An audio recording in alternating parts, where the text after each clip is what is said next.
Gila ya sosmed lu pasang foto lu peluk-peluk Sophia Latjuba lah, cewek-cewek cantik disambung-sambungin sama lu, terus banyak caption koplak lu pasang.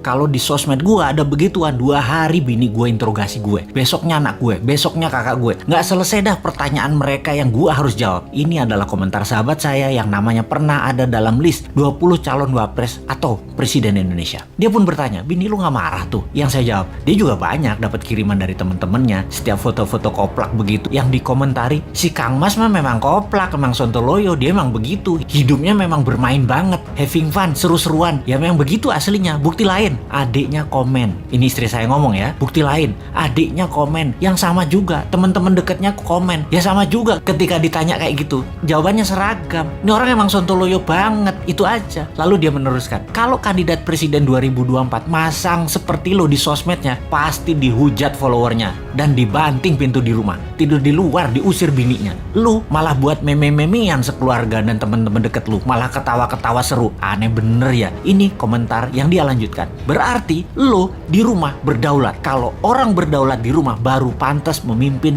yang sesungguhnya di istana itu. Anjrit, gimana sih lu? Gua nggak bakal dah, nggak dah. Itu komentar saya kepadanya. Lalu dia menjawab, bener bro, lu berdaulat. Yang kandidat-kandidat lain nggak begitu banget. Terlalu dijaga image, jaim, kaku, nggak bermain, serius semua, nggak seru kayak lu. Lu pasang foto keluarga misalnya, anak lu kemarin dah yang sama Ronaldo, lu jajarin. Nggak lama ratusan komentar bilang, Pak, take down Pak, lindungi keluarga Pak. Sementara di kandidat lain, masang foto keluarga atau anak didiemin. Dan viewernya sedikit, bahkan foto sok-sok romantis, pamer kemesraan, jalan-jalan, biar terkesan family man, malah garing engagementnya. Lu fenomena banget deh, follower lu militan dan kocak-kocak. Baca komentar-komentar di sosmed lu, hiburan banget bagi gue dan keluarga gue. Juga seneng baca komen di IG, di YouTube lu. Seru, asli hiburan. Kalau ada yang komentar serius atau nyerang, sama follower lu dibecandain. Orang lain dibully sama buzzer. Lu dan follower lu ngebully buzzer. Asli kocak banget lagi cara ngebulinya. Jadi seru bacanya, jadi hiburan. Gak kebayang kalau lu masuk istana, ini kekakuan dan keseriusan bernegara jadi ringan gaya lu. Lu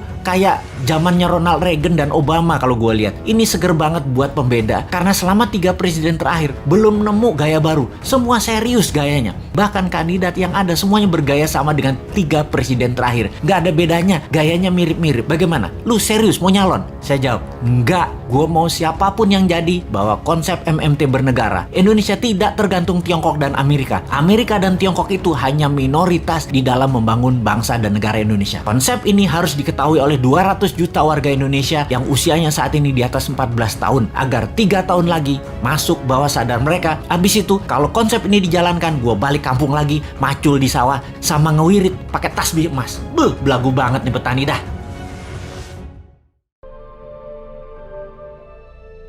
Ada apa di tahun 2024?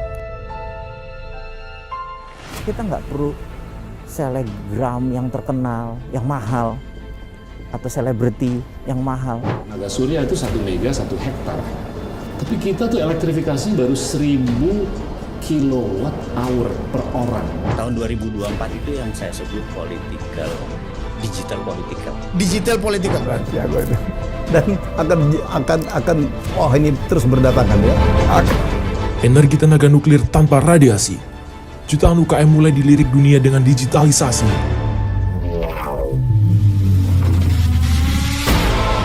Wisata jadi primadona dan bangun wisata virtual 3D berbasis metaversion. Kegilaan apa lagi yang akan hadir di tahun 2024 oleh 4 orang hebat ini?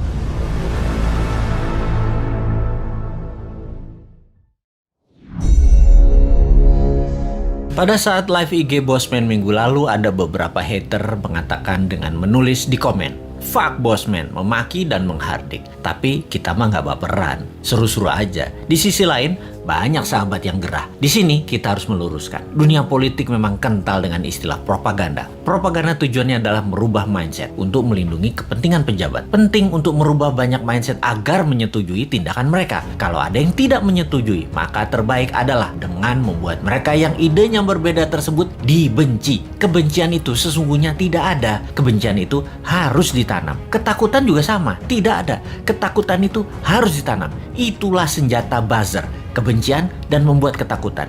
Itulah tugas pelaksana propaganda yang dalam hal ini adalah mereka-mereka yang menamakan dirinya buzzer rupiah, yaitu mereka yang dibayar oleh pejabat untuk menyerang musuh-musuh politiknya. Tugas utama buzzer sekali lagi adalah mendengungkan kejelekan orang yang mengkritik tanpa solusi, tanpa niat memperbaiki. Sementara kaum Newmind jelas niatnya memperbaiki bangsa yang utama. Gayanya nyeleneh, tujuannya untuk mendapat perhatian. Sekali lagi, nyeleneh, lucu, koplak, tajam kalimatnya, tujuannya satu, agar dapat perhatian. Tapi kalau mental pejabatnya tipis, ketakutan, insecure karena jabatannya takut hilang, telinga tipis, emosi tak bisa jaga dan tidak dewasa, kritik segar bersolusi dikirimkan para Newminder, bikin hidup pejabat gelisah dan sengsara. Makanya panik mereka, ditugaskanlah pasukan buzzer yang jumlahnya 20 ribuan untuk menjadi pelindungnya. Begitulah kalau pejabat terdiri dari orang-orang yang tidak beriman, berlindungnya pakai buzzer, bukan pada Allah. Menanamkan kebencian itu program mematikan lawan politik. Ada sih sebenarnya dalam buku putih propaganda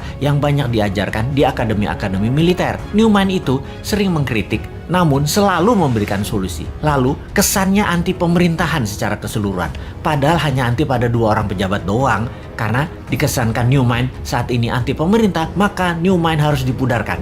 Siapa yang melakukannya? Yang melakukannya adalah penggemar pejabat penguasa saat ini yang kebanyakan berciri-ciri, yaitu minoritas orang tajir beragama minoritas. Nah, kalimatnya ya, maaf kurang ajar ya, tapi saya nggak mau basa-basi. Atau yang mayoritas latar belakangnya namun terkena propaganda yang akhirnya tidak menyukai sisi seberang yang di-framing jualan agama ke Arab-Araban plus dibungkus budaya Arab. Maaf, sekali lagi, kalimat Bosman ini kali ini vulgar. Daripada basa-basi, mendem-mendem, mau realitanya gitu. Jadi, begitu berhasil menggiring opini yang menganggap Bosman anti pemerintah, maka otak bawah sadar banyak orang digiring lagi oleh buzzer. Digeneralisir, Bosman itu oposisi, pendukung kadrun, dan pendukung partai kalah perang, Demokrat dan PKS. Cara kerja buzzer menggiring opini masyarakat memang begitu dan berhasil hingga saat ini membelah bangsa Indonesia menjadi 2. Sangat berhasil.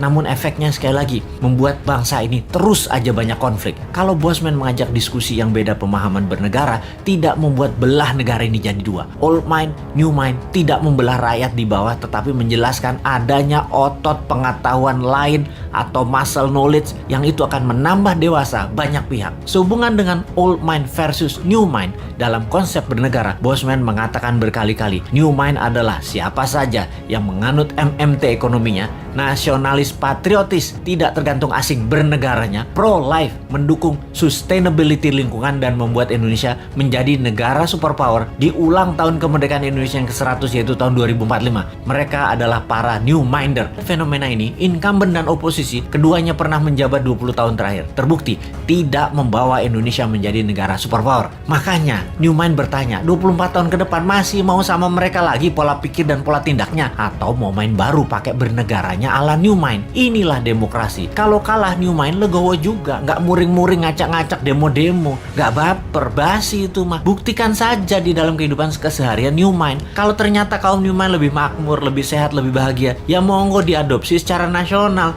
Kita mah asik-asik aja. Jadi, misi bersama jangka pendek kaum new mind adalah mempromosikan konsep ini ke 250 juta saudara sebangsa dan setanah air. Jadikan bahan diskusi, rembukan secara masif, dan akhirnya kesempatan itu akan dibuktikan di kotak suara tahun 2024. Kalah menang bukan masalah, itu demokrasi. Pertanyaannya sekarang, bagaimana caranya 250 juta orang mengenal dan memahami konsep new mind dalam waktu cepat? Urusan suka nggak suka itu nomor 2. Yang penting masuk dulu dan difahami. Ada saran nggak ya supaya new mind bisa sukses?